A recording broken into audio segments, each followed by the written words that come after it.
Yung anak ko, dahil nasa kanyang katiping, ako yung nasa trabaho sa Kiwanis. Siya ang nagpapakain sa lima lahat. Kaya mahal ko siya. Hindi ka papalit ang aking mga alaga. Kaya pasensya ka sir kung ako'y napul. Okay lang yan, nanay. Talaga napamahal sa akin, pag-aalaga ko. Yun yung bagay na hindi kayang bilhin sa atin, Ay, di ba? naku talaga siya. Yung, Mahirap. yan bang iyak na yan ay Talagang iyak na ng, nga. iyak ng luha Iyak talaga. ng sobrang pag-iisip din sa Ay, mga alaga natin. Talagang pagmamahal ko sa alaga.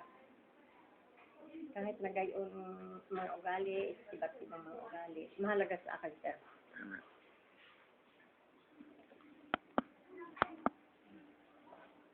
Nanay, ay sabi nga natin, ang grasya ng Diyos ang magbibigay at magpupuno sa atin.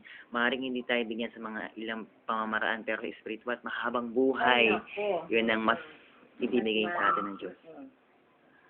Kaya kayo po ay sa mata ng Diyos ay kayo dakila. Ay talaga, at kung may talagang maunawain sa alaga. So, pagpatuloy natin ang laban na yan, ang Ay, laban mo't laban natin, at tayo makakuha pa ng iba pang taong lalaban para sa karapatan ng mga magulang natin yan.